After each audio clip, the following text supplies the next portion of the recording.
કરે, એમને નૈવેદ્ય ધરાવે, એમને તન મન ધન જેટલા વખત ધરાવે, જીતની ભરતીનું કરી તનો છાવર, જેટલા વખત તું ધરાવે એટલા વખત કૈવલ કરતા કે છે કે એ અંશ ઉપર મારી દ્રષ્ટિ અનેક ગણી હશે, એને વૈભવી સુખ તો હું અનેક ગણું આપીશ અને સાથે સાથે અખંડ સુખ આપીશ. બોલો, બે પ્રકારનો સુખ મળવાનો છે. પેલી બધી ક્રિયાઓ કરો એમાં એક જ પ્રકારનું સુખ મળે, એ વૈભવી સુખ, અને એમાં શરીર છોડીએ ત્યારે બધું અહીંયા પડી રહેવા. તો બોલો હવે શું કરવું જોઈએ? ખરેખર શું કરવું જોઈએ? પરમ ગુરુ કૈવલ કરતા કહી દેજો કે તમે પરમ ગુરુની ઉપાસના કરો, આરતી કરો, નૈવેદ્ય ધરાવો, પંચોપચાર વિધિ, ષોડોપચાર વિધિથી પૂજા કરો, પરમ ગુરુના પાઠ કરો, બાલ અષ્ટક કરો, જ્યોતિ અષ્ટક કરો, જે કઈ ક્રિયા કરીએ બધી જ ક્રિયા કૈવલ કરતાને પહોંચે છે. અને કૈવલ કરતાને પહોંચશે એ અંશને ચોક્કસ કૈવલ કરતા કે છે હું અખંડ સુખ આપું છું. જો બીજી ઉપાસનાઓ કરવાથી જો ઉપાસનાઓ કોઈ ખોટી નથી, યાદ રાખો, પણ બીજી બધી ઉપાસનાઓ કરવાની જરૂર કેમ નથી? એના પાછળનું કારણ એ કે કૈવલ કરતા કહે છે કે આ અંશ એ પરમ વિશેષ અંશ છે. સૃષ્ટિ જ્યારે રચી ત્યારે મેં પહેલા ઉત્પન્ન કર્યા હતા. એ દેવોના દેવ છે, ગુરુઓના ગુરુ છે, રાજાઓના રાજા છે. એટલે એમની પૂજા કરો, એમની ઉપાસના કરો, એમની આરતી કરો એટલે બાકીના બધા જ દેવોની આરતી, ઉપાસના, પૂજા થઈ જાય છે. બોલો, આ બધું થતું હોય તો પછી જુદા જુદા દેવોની અલગ અલગ ઉપાસના કે પૂજા ના કરીએ તો એ ચાલે કે ના ચાલે? બોલો, સમજવાનું બને તેઓથી પોણી પછી આપણે કથા પતે પછી જ આપજો, નહીં તો શું થશે કે કથા ઉપર પોણી ફરી વળશે. આમ જો તરસ લાગી હોય તો બધા રિસેસ પાડીએ 10 મિનિટ, બધા પાણી પી લો પછી ચલાવીએ કથા. કારણ કે જો બે વસ્તુ ના બને, ખાવાનું અને બોલવાનું, બે વસ્તુ ના બને. અહીંયા તમે પાણી પીવાની ક્રિયા કરશો એટલે તમારી લાઈન જે છે ને મનની લાઈન તૂટી જશે, અને લાઈન તૂટી જશે તો જ્ઞાન શું છે, પરમ ગુરુ આપણને શું કહી રહ્યા છે, પરમ ગુરુનું કેવું મહત્વ છે એ ખબર ના પડે. ખબર ના પડે તો કશું કરીએ નહીં, ક્રિયા થાય નહીં. તમે દર ગુરુવારે ભજન કરો છો પણ દર ગુરુવારે પરમ ગુરુની ઉપાસના કરો છો? બોલો ના, ઉપાસના નહીં કરતા. કેમ નહીં કરતા? કારણ કે ખબર નહીં. ભજન કરો તો ખોટું નહીં, ભજન કરવાથી એ ભજનમાંથી આપણને જ્ઞાન મળે, કંઈક જાણવા મળે. પણ એ ભજનમાં બધા ધ્યાનથી હોભળો, જ્ઞાનના શબ્દો હોભળો તો. હમણાં ભજન ગવાયું, પિંડ પડશે પછી શું કરવાના. આ શરીર છે ત્યાં સુધી કશું કર્યું નહીં, ઉથલ તરા કર્યા, મારું તારું કર્યું, અને પછી શરીર છૂટી જાય પછી શું થશે કહેવાય? પછી જંગલમાં મળશે મુકામ, કહો શું કરવાના. અહીંયા ભાવ તો ભોજન આ રોકો છો, અહીંયા બધું જ મળે છે. પાણીપુરી, પીઝા, જલેબી, ગોટા, ભજીયો, જે કોઈ બધું ખાવા અહીંયા મળે. અને વોદરાનો અવતાર આવ્યો તો જંગલમાં કુદાકુદ કરવાનું, નહીં ઓઢવા મળે, નહીં પાથરવા મળે, ગમે તેવા ભટક્યા કરવાનું, ખાવા ના મળે તો વનસ્પતિનો પોદો ખાવો પડે. કોકના ઘર ઉપર જઈ તો કોકના ઘેર પેલું ખોણ મૂકેલું હોય તો સોનો મોને એ ખાવું પડે. અહીંયા પરમ ગુરુ બધું કહી રહ્યા છે. વિશાળ દ્રષ્ટિથી આપણે વિચારો, સમજવાનું છે, સમજણના ઘરમાં આવવાનું છે. જેમ જેમ જેમ સમજણના ઘરમાં આવશે એમ એમ પરમ ગુરુ કૈવલ કરતા પોતે કહી રહ્યા છે કે જે સ્વરૂપ જે મેં આ મોકલ્યું છે એની તમે પૂજા કરો, ઉપાસના કરો, નિયમિત કરો, જેટલા વખત થાય એટલા વખત કરો તો પરમ ગુરુ આપણો બધાએ કર્મ માફ કરી દેશે. બોલો, જ્યારે આયા ત્યારે કર્મના બંધનમાં હતા ના. અહીંયા માયામાં આવીને મારું તારું કરવામાં કર્મના બંધનમાં આવ્યા અને પરમ ગુરુનું શરણ મળ્યું છે તો એ ઉપાસના પૂજા કશું કર્યું નહીં અને બીજે બધા દોડમ દોડ કરી એટલે આ 84ના ચક્કરમાંથી મુક્ત થવાતું નથી. હારો ખોટો કર્મ કર્યો, હારો કર્યો એટલા સુખના દાડા ભોગવ્યા, ખોટો કર્યો એટલી જેલો, માનવ ઘાટ સિવાયના જે ઘાટો છે બધી જેલો છે, યાદ રાખો. માપનું દુષ્કૃત કર્મ કર્યું છે તો કે એ 4 મહિના ઘઉંમાં 4 મહિના ઘઉંનું આયુષ કેટલું? 4 મહિના. અને એનાથી ભારે કર્યું હોય તો લેબડામાં કે ઓબામાં.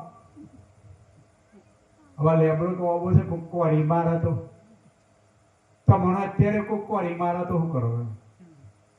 બૂમોએ પાડો, બચાવો બચાવો, ઘાટા દોડો એ ખરા. અને લેબડામાં જ્ઞાન કોક કોરી મારે તો બોલતી એ બંધ, ચાલતી એ બંધ, કોઈ બચાવવા વાળો એ નહીં. કોરીના ઘા સહન કરવાના. બોલાડો એમાં જવું છે, જવું હોય તો કાલથી દુષ્કૃત કર્મ કરજો એટલે એમાં જવા મળશે. વિશાળ દ્રષ્ટિથી વિચારો. ગુનો કરશું તો જેલમાં જવું પડશે, પણ ગુનો કરીએ જ નહીં તો જેલમાં ના જવા મળે. એટલે શું કરીએ તો આપણા જે નર સારો કર્મ જ થાય. એટલે હવે દર ગુરુવારે ભજન કરો છો, પણ ભજન પહેલો અડધો કલાક જ થાય છે, માત્ર ને માત્ર એક્ઝેક્ટ 31 મિનિટ થાય છે.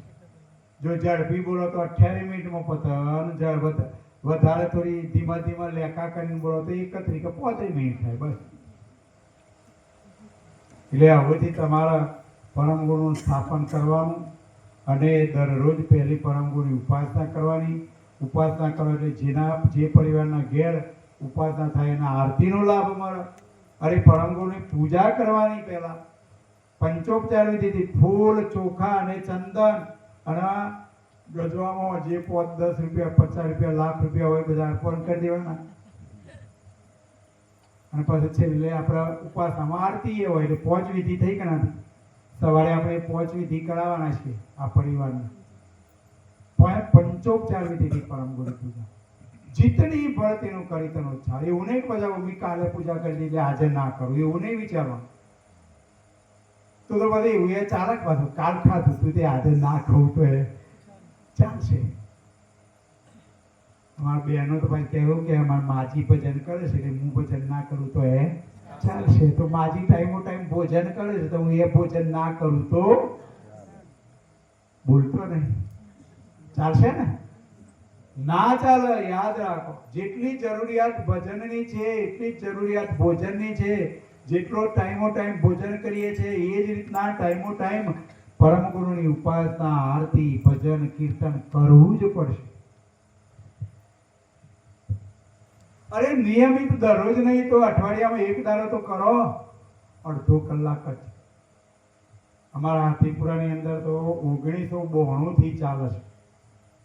દરરોજ સવારે પ્રભાત ફેરી, દરરોજ સવારની ઉપાસના, દરરોજ સોજની ઉપાસના. મંદિર નતું તો એ 1992 મંદિર નતું, 2004 મંદિર તો થયું. 1992 નો મહોત્સવ યાદ છે કોઈ? ગુરુજીએ મહોત્સવ એક આપ્યો તો કયો હતો? કયો? કેટલા દિવસનો હતો એ મહોત્સવ? 451 દિવસ. 1992 નો મહોત્સવ 451 દિવસ. દરરોજ સવારે પ્રભાત ફેરી, દરરોજ સવારે ઉપાસના, દિવસે કૈવલ મંત્ર લખવાના, રૂપિયો બચાવવાનો અને હોજે પરમ ગુરુ પાછી ઉપાસના. આટલું 451 દિવસ કરવાનું હતું. તને મારા ગામમાં આજે ચાલુ છે, 36 વર્ષથી ચાલુ છે. આમ સંખ્યા ઓછી નહીં બાજુ, 35-40 સંખ્યા પ્રભાત ફેરીમાં હોય. સવારની ઉપાસનામાં 15-20 સંખ્યા હોય, સોજની ઉપાસનામાં 50-60 સંખ્યા હોય. ત્યાં તમે એકલા ગુરુવારના દાડે તો ચાલુ કરો. ભજન કીર્તન ના કરવાની ના નહીં, પણ ભજન કીર્તનની સાથે સાથે પહેલી ઉપાસના કરી દેવાની. કારણ કે ઉપાસના કરો એટલે બધા ધીમા ધીમા બધો ભેગો થાય, ઘરના પરિવારને એક ઉપાસના થઈ જાય. હું તો કહું છું કાલથી પ્રભાત ફેરી દરરોજ કાઢવાની છે. બોલો કેટલા તૈયાર? દરરોજ આપણે બોલો ના થાય. જો પ્રભાત ફેરીથી ફાયદા શું થાય? ફાયદા તમે જાણશો તો જ ભાવ જાગશે. જો પહેલી તો ચાલવાની ક્રિયા થાય કે ના થાય? દરરોજ ચાલવાની વોકિંગની ક્રિયા દરરોજ ઘણા લોકો આપણા યુવાનો કરતા હોય છે. એ જે વોકિંગની ક્રિયા કરતા હોય બધાને પ્રભાત ફેરી જોડી દેવાના. એટલે ચાલવાની ક્રિયા થાય એટલે ડાયાબિટીસ થાય નહીં, હોય તો જતો રહે પાછો.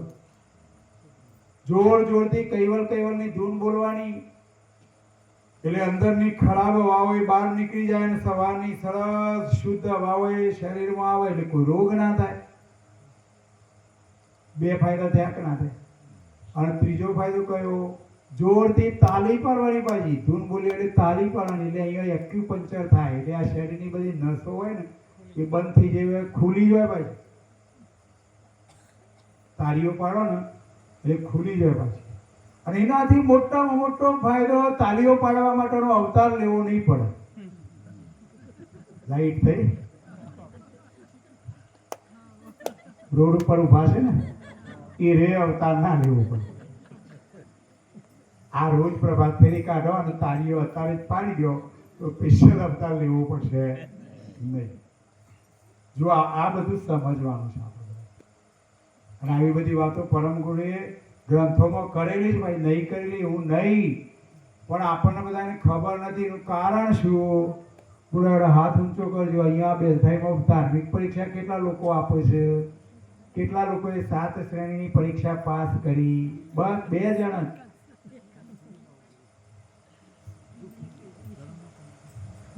પરીક્ષા કેમ નહીં આપતો? કારણ હું ન નથી એ તો કયો.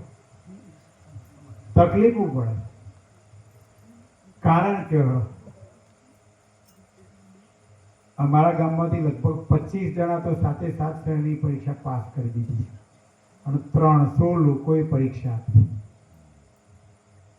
મેં તો વહેલા પરીક્ષા 7 પાસ કરી દીધી પણ 2006 થી અમે પરીક્ષા 6 મહિને ચાલુ કેન્દ્ર છે.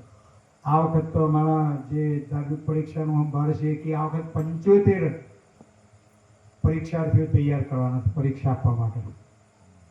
વિજાપુર વિભાગમાં 3 કેન્દ્રો ચાલે છે, એક હાથીપુરા, કુકરવાડા અને વડનગર. અને તમારા બાકોરમાં એક જ ચાલે છે તો એ પરીક્ષામાં આપવાના 2 જણા. બહુ જોર કરીએ તો 2, 4, 5, 10 સંખ્યા થાય. અને મારી પાસે નોમ 10 ના લખાયો અને પરીક્ષા લેવા ત્યાં પહોંચીએ કે 2 કે 3 કે 4 થઈ જાય. એટલે સમજણના ઘરમાં આવો, બસ બીજી કોઈ વાત નહીં. જે કઈ ક્રિયા કરશું એ બધી આપણા માટે છે, પોતાના માટે છે, પોતાના આચરણ માટે છે. જો આવી બધી પ્રવૃત્તિઓ તમે નહીં કરો અને આ બધું તમારે સરસ મંદિર તૈયાર થવાનું છે. પાયા જે ખોદાઈ ગયા અમે જોઈને, પણ પાયાની પહેલી ઈંટ મૂકવાની હોય કે એ ઈંટ માટે ગુરુજીને બોલાવજો ને આયોજન કરજો. મેં તો કેશુભાઈ એમને વાત કરી કે ભાઈ 5100 રૂપિયા રાખજો જે ઈંટ મૂકાઈ ના. પહેલી ઈંટ મૂકવી અથવા મંદિરમાં પહેલા ઈંટને સ્થાપન કરવું. જેટલા ભક્તો એક ઈંટ મૂકશો તો એ પાછળની પેઢીઓ યાદ કરશે કે અમે આ મંદિર બનાવ્યું એમાં મેં એક ઈંટ મૂકી હતી. પૈસા મહત્વના નથી. આવું બધું થઈ શકે, ના થઈ શકે એવું નહીં. સમજણના ઘરમાં બસ પરમ ગુરુ કહી રહ્યા છે કે જીતની ભરતીનું કરીતનો છાવર. કૈવલ કરતા કે જે હમકુ લગે પતેનકુ. એટલે પરમ ગુરુ આપણને આપણા ભાગ્યમાં આજ માનવ ઘાટે પરમ ગુરુ આપણને મળ્યા છે. અને આપણે પરમ ગુરુની ઉપાસના ના કરીએ અને બીજા બધા દોડાદોડ કરીએ તો ફાયદો શું? આપણા બધાના દુઃખનું કારણ શું છે? બોલો. દુઃખ આવે છે, દુઃખનું કારણ શું? દુઃખ ન આવે એના માટેનો રસ્તો શું? અને દુઃખ આવે છે એનું કારણ શું? તો દુઃખ આવે છે એનું કારણ બીજું કોઈ જ નહીં, આપણો બધાનો કરેલો દુષ્કૃત કર્મ. ચલો કાલથી આપણાથી કોઈ દુષ્કૃત કર્મ થાય જ નહીં તો કોઈ દાડો દુઃખના દાડા નહીં આવે. પ્રભાત ફેરી, ઉપાસના, ભજન, કીર્તન, ધૂન રાખો, પાઠ કરવાના રાખો, આ બધા નિમિત્તો છે. આ લઘુપારાયણ એ નિમિત્ત છે. ગામમાં 120 ઘર અનુયાયીઓનો છે તો પરમ ગુરુના શરણમાં આવ્યા હોય એના ઘેર જો કોઈનું મરણ થાય તો બીજી બધી વિધિ કરવાની નહીં, માત્ર ને માત્ર લઘુ પારાયણ જ કરાવવાનું. બોલો લઘુ પારાયણમાં શું કરવાનું? અમે જમણવાર તો કરતા જ હોય, ફોજી એક ઉપાસના થાય ને હવારી ઉપાસના થાય. અને આવો સત્સંગનો લાભ મળે તો વધારાનું મનરૂપી બેટરી છે, બેટરીઓ ચાર્જ થઈ જાય. મોબાઈલ 24 કલાકમાં ડાઉન થાય છે એટલે ચાર્જ કરવો પડે છે ને. એમાં આપણી આ બેટરીઓ એ પછી મનરૂપી બેટરીઓ એ ચાર્જ કરવા માટે સત્સંગ એ ચાર્જર છે. એટલે ગુરુજીએ ગોઠવ્યું છે કે આ મનરૂપી બેટરીઓ 24 કલાકમાં ડાઉન થઈ જાય છે એટલે દરરોજ 8 વાગે તમે કથા સાંભળો તો આ બેટરીઓ ચાર્જ થઈ જાય. એટલે કાલથી કથા સાંભળવાનું ચાલુ કરી દે. ઘેર ટીવી હોય ને અમારા યુવાનોને કહેજો ભાઈ સ્માર્ટ ટીવીની અંદર આ કનેક્ટ કરી આપું તો ટીવીની અંદર પણ ગુરુજીની લાઈવ કથા સાંભળવાનું છે અને પરિવારના બધા સભ્યોએ સાંભળવાનું. નહીંતર એકલા જો કથા સાંભળજો ને ખાટલામાં તો કથા તો બાજુમાં રહી પણ સરળ મજાની ઊંઘ આવી જશે. એટલે જે કથા નહીં સાંભળતા ને જેને ઊંઘ નહીં આવતી જે ઊંઘની ગોળીઓ લેશો એ હું ચોક્કસ કહું તો એ કથા સાંભળજો એટલે ઓટોમેટિક ઊંઘ આવી જ જાય. ઊંઘની ગોળી આ કથા. કહેવાનો ભાવાર્થ કે કોઈ ના કોઈ નિમિત્તે આપણે આવા પરમ ગુરુની જે કોઈ ક્રિયાઓ, જે કોઈ સારું કર્મ, હું બધાને કહું છું કે ભાઈ જો સારું કર્મ હશે તો ધર્મ પાળવાનો એ ભાવ થશે, ધન પણ એકઠું થશે, વહુ પણ હારી મળશે, છોકરાના સંબંધ ના થતા હોય તો એ ચોકટો ચોક ફીટ થઈ જશે. આ પરમ ગુરુ સર્વજ્ઞ છે. આ તો કરવું કશું નહીં, સીધે સીધું માગવું છે, ના મેળ પડે. ગીતામાં કૃષ્ણ ભગવાને કહ્યું છે કે ભાઈ કર્યા વગર કશું મળશે નહીં. એટલે આપણે કોઈક ના કોઈક ક્રિયા કરવી જ પડશે, છૂટકો જ નથી. અને એના માટે ગુરુજીએ નરવેદ દીક્ષિત બંધુઓ તૈયાર કર્યા છે. નરવેદ દીક્ષિત બંધુઓને મિટિંગ કરવી જોઈએ. મિટિંગની અંદર એક એક ગામ દત્તક લેવાનું છે. ગામ દત્તક લીધેલા ગામની અંદર ઘર ઘર ઘટ ઘટ સુધી ગુરુગાદીની પ્રવૃત્તિઓ વિશેની જાણ કરવી. આ 3જી તારીખે 3-5 મહિલા સંમેલન આવશે ગુરુગાદીમાં. કેટલી બહેનો જશો? અત્યારથી બહેનો નામ લખવા મોડો. 9 થી 12 સવારે 9 થી 12 આ કાર્યક્રમ છે, મહિલા સંમેલન. પછી 10 પછી અમારા યુવાનોનું યુવા સંમેલન છે, યુવાન દીકરાઓ માટે. અને 19-5 થી 24-5 ગુરુજીની નિશ્રા. આ બધા બેઠા હોય નિશ્રા કેટલો એ લોકો કરી? હાથ ઊંચો કરો. બસ બધા મારા જવાન જે બેઠો છે એ તો આ જુવાનિયા જે છે એ બધાના નામ લખી લો. અને બધાને પછી ગુરુગાદીએ પહોંચાડવાના, પાછા 5 દિવસ પછી એમને લઈ આવવાના. આ બધી વ્યવસ્થા આપણે કરવી પડશે. બોલો થાય કે ના થાય? જવાબદારી લઈ લો. કોણ કરશે આ ગામ માટે? આ ગામમાં આટલી સેવા કરવાની છે. ઘર ઘર ફરી અને લિસ્ટ બનાવવાનું. અમૃત જન્મોત્સવ આવે છે એના માટે ખુરશી અને ડીશો કેટલા લોકોએ લખાઈ દીધી. ખુરશી અને ડીશો લખાવો. 450 રૂપિયાની ખુરશી છે અને 70 રૂપિયાની ડીશ છે. તમારા ઘેર 10 ખુરશીઓ કે 5 ખુરશીઓ ના હોય તો તમારે એ અમૃત જન્મોત્સવમાં તમારી ખુરશીનો ઉપયોગ થશે અને એ પ્રસાદ રૂપે તમારે ઘેર મળવાની છે. તો જ્યારે તમે ખુરશી પર બેસો આખી જિંદગી તમે અમૃત જન્મોત્સવ યાદ કરશો. તો ઘેર ઘેર ફરીને બોલો તમારે 2 ખુરશીઓની જરૂર છે, 10ની જરૂર છે, 5ની જરૂર છે. નોંધ કરો અને નોંધ કરીને ગુરુગાદીએ મોકલાવી દો. વિભાગ લેવલે લિસ્ટ બનાવો. અને ગુરુગાદીમાં ગઈકાલ ગુરુગાદીની જો કથા સાંભળી હોય તો ગુરુગાદીમાં ગુરુજીએ બધી જ આ વાતો મૂકી હતી. આપણે સાંભળીએ તો ખબર પડે ને, પણ સાંભળતા નહીં. અને સાંભળ્યું છે પછી ઘેર ઘેર ઘર ઘર સુધી ફરતા નહીં, કહેતા નહીં કોઈ. આ બધું કરવું પડશે, બસ છૂટકો કોઈ નહીં. જેટલું પરમ ગુરુ માટે જે કોઈ કાર્ય કરશું એ બધું એ કૈવલ કરતા પરમ ગુરુ જાણે છે. અને આ બધી જે ક્રિયા કરીએ એ આપણા માટે કરીએ છીએ. આપણા ખાતામાં એક સારું કર્મ જમા થશે. પરમ ગુરુને કૈવલ કરતા તન કી જાણે, મન કી જાણે, જાણે ચિત્ત કી ચોરી, બધાની હકીકત કૈવલ કરતા જાણે છે. અને જાણે છે એટલે જેને જેવા કર્મ કર્યા હોય એ પ્રમાણેનું ફળ આપે છે. એટલે પરમ ગુરુની ઉપાસના કરો, પૂજા કરો, પરમ ગુરુની સેવા કરો, એમના વચનોની, એમની આજ્ઞા જે છે એનું પાલન કરો. કોઈ વસ્તુ તમારે બાકી નહીં. વૈભવી સુખ તો અનેક ગણું મળશે, સાથે સાથે અખંડ સુખ મળશે, કૈવલ ધામ પ્રાપ્ત થશે. કંટાળો તો નહીં આવ્યો ને? કે જો ને કલાક થઈ ગયું, 10 વાગી ગયા ને. કારણ હું 1 કલાકથી વધારે કથા નહીં કરતો. કેમ નહીં કરતો એનું કારણ, પરમ ગુરુનું જ્ઞાન છે ઘી જેવું છે. જ્ઞાન ઘી છે. હવે ઘી છે એ તમને આખી બહેણી ભરીને ખવડાવીએ તો સવારે જાડા થઈ ગયો પાછો. એટલે હવે એવું નક્કી કર્યું છે કે ડોકલી, વધારેમાં વધારે તો 2 ડોકલી બસ, તો પચી જાય, નહીતર જાડા થઈ ગયો પાછો. એટલે આ જ્ઞાન ઘી છે, સમજણમાં આવે એવું છે. સમજવાનો પ્રયત્ન કરો.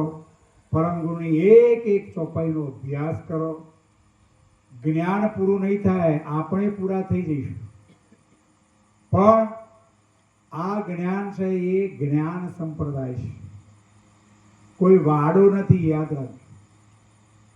વાડો હોત ને તો પરમ ગુરુ સંપ્રદાય એવું નામ સ્થાપન થયેલું હોય.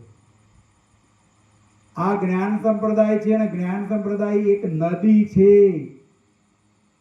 નદીમાંથી જેને તરસ લાગે પાણી પીવે. 2 મિનિટ પછી, 5 મિનિટ પછી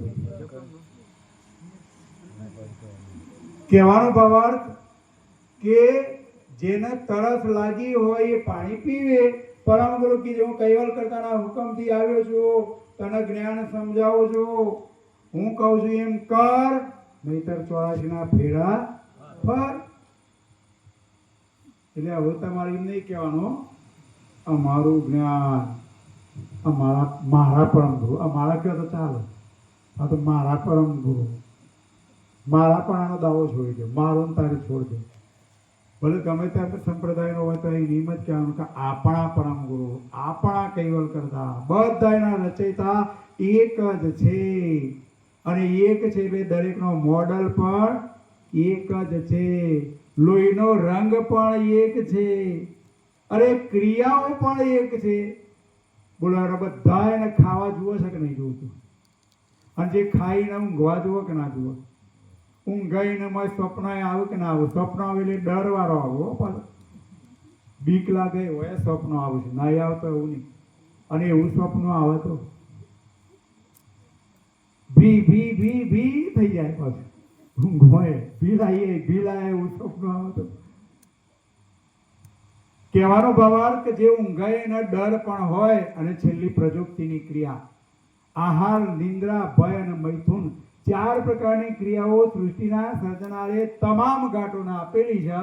અને એ ક્રિયાઓ દ્વારા આપણા મોજ મજા કરી આનંદની ચાસણી મેળવીએ છીએ. અને એ આનંદની ચાસણી વિવેકથી મેળવવાની. પછી ના ખાવાનું કહ્યું છે એટલે ખાસ કરો એવું નહીં. પછી ઊંઘવાનું કહ્યું છે એટલે કુંભકર્ણની માફક સવારે 11 વાગે સુધી ઊંઘ કરવાનું નહીં. રાતે વહેલા જે સુએ વહેલા ઉઠે વીર, બર બુદ્ધિ ને ધન વધે સુખમાં રહે શરીર. બધાને ખબર છે આપણે. બોલો આ બધા બેઠા એમાં સવારે વહેલા 4 વાગે કેટલા લોકો ઉઠે છે? પહોંચે કેટલા ઉઠે છે? 8 વાગે કેટલા ઉઠે છે? જો 4 વાગે દરરોજ વહેલા ઉઠશો કે 5 વાગે ઉઠશો ને રાતે વહેલી ઊંઘાઈ જશે. અને જો 10 વાગે 8 વાગે જે ઉઠશે ને એને રાતે 2 વાગ્યા વગર ઊંઘ ના આવે. અને 2 વાગ્યા સુધી મોબાઈલ ફેરવાના. સૌથી વધારેમાં વધારે અત્યારે પ્રેમ હોય તો કના ઉપર છે? મોબાઈલ ઉપર પ્રેમ. સૌથી વધારેમાં વધારે પ્રેમ હોય તો મોબાઈલ ઉપર. એમાં મોબાઈલ નો એવો હતો નહીં, પણ મોબાઈલમાં મોમો ફોન કરશે ને પેલું ને ત્રીજું ને એ રીએ જોવાનું, જે જોવાનું છે, જે હોભરવાનું છે તો હોભરતા નહીં. મોજ મજા, આનંદ, વિષય વાસના, આવા બધા જે કાર્યક્રમો છે એ આપણે જોઈએ છીએ. પણ ગુરુજીની દરરોજ લાઈવ કથા યુટ્યુબની અંદર કૈવલ જ્ઞાનપીઠ ગુરુગાદી સારસાપુરી લખો છે. ગુરુજી આવી જ છે. દરરોજ ગુરુજીના દર્શન થાય, ગુરુજીનું સાનિધ્ય મળે, ગુરુજીના કાર્યક્રમોની જાણ થાય. શરીર વિશેની વાતો, દેશ વિશેની વાતો, આધ્યાત્મિક જ્ઞાન વિશેની વાતો તમે સાંભળો તો ખરા. આ તમે બધા છો ને, અમે રાત્રે અમારા ઉતારા પર ઊંઘશું ને એ વખતે ગુરુજીની કથા હોભળ્યા પછી જ ઊંઘશું. કારણ કે કથા હોભળ્યા વગર મને ઊંઘે નહીં આવે. એટલે આપણે પણ એવું નક્કી કરી દો કે ભાઈ દરરોજ કથા સાંભળવી. નહીં તો શાસ્ત્રોમાં કહ્યું છો કે સૂર્ય ઉદય થાય એ પહેલો જે નાય એ દેવ ગણાય, અને સૂર્ય ઉદય થયા પછી જે નાય એ દાનવ ગણાય, રાક્ષસ ગણાય. બોલો હેડો, આપણે બેઠા એમાં નંબર કયામાં આવે છે જોઈ લેવાનો જાતે. દાનવમાં આવે છે કે માનવમાં આવે છે કે દેવમાં આવે છે? એટલે નક્કી સમજી લેવાનું, ક્રિયામાં પરિવર્તન કરી દેવાનું. સવારે સૂર્ય 6 વાગે ઉઠે છે, 6 વાગ્યા પહેલા નહીં લેવાનું, અને 7-8 વાગે નાયા તો સમજી લેવાનું કે રાક્ષસમાં ગણી ગયા. હું નહીં કહેતો, શાસ્ત્રોમાં કહ્યું છે બધું, હું નહીં કહેતો.